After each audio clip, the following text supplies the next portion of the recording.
Houve uma colocação feita por mim na reunião última do Clube de Regatas Vasco da Gama, ocorrida ontem no Conselho Deliberativo, na qual eu me manifestei a respeito de uma situação das mais complexas que tem que ser debatida no Conselho Deliberativo para que saia dentro de uma reforma do Estatuto e não cause danos ao clube. É importante ressaltar inicialmente que o Casaca, em 2018, quando houve a proposta de reforma do Estatuto, o Casaca sugeriu, depois de ter passado 3 anos no Vasco, na gestão do presidente Eurico Miranda, sem receber um centavo do clube, o Casaca sugeriu, dentro da reforma, da proposta de reforma, que houvesse remuneração nos cargos de gestão do clube.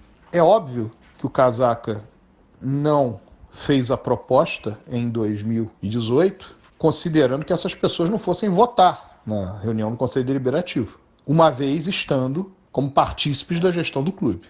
Isso é uma coisa evidente. Na última reunião ocorrida da proposta de reforma do Estatuto, da comissão de reforma do Estatuto, houve uma proposta do Grupo Sempre Vasco, que tinha alguma relação de similitude com a nossa. Foi dito que era basicamente para uma remuneração, para cargos de direção, etc. Obviamente também um pensamento de que essas pessoas devem fazer parte. É uma questão lógica. Não sei se eu não vi o todo dessa proposta, mas é uma lógica. Claro que é para as pessoas, em fazendo parte da gestão, mesmo sendo remuneradas, que elas votassem. O Vasco, historicamente, é um clube que foi muito ajudado e é ajudado pelas circunstâncias financeiras. O Vasco, diferentemente do que a maioria pensa, o Vasco viveu praticamente toda a sua vida com problemas de ordem financeira. Não é um clube que tem como fim dar lucro. Então, inúmeras vezes recorreu-se a pessoas que emprestaram dinheiro, que emprestaram serviços, que fizeram principalmente as pessoas da área comercial, fizeram um preço mais em conta para o Vasco, para isso, para aquilo, que aceitaram ficar sem receber um tempo, porque o clube estava em dificuldade.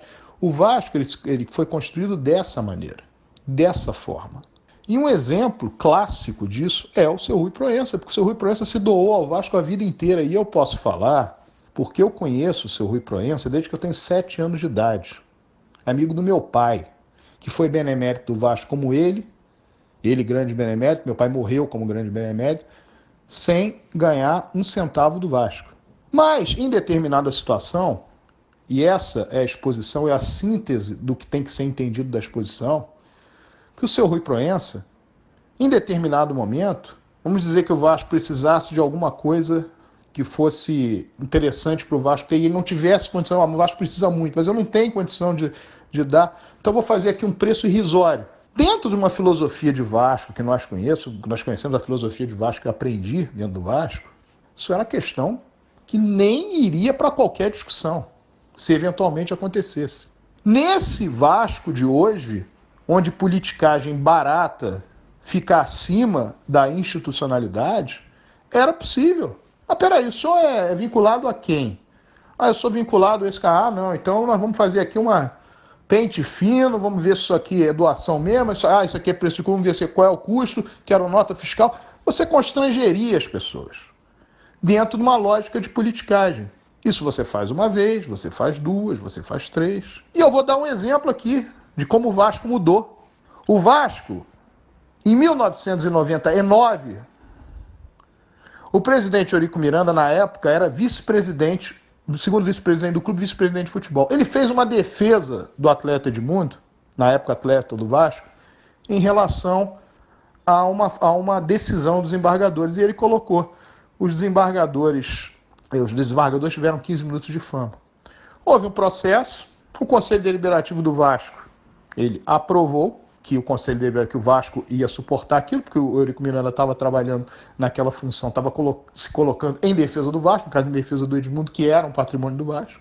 E o que se fez 10, 12 anos depois? Vamos fazer uma ação de regresso contra o Eurico Miranda. Então, uma coisa que em 1999 ninguém questionaria, absolutamente ninguém questionaria, pode ser questionado 10, 12 anos depois.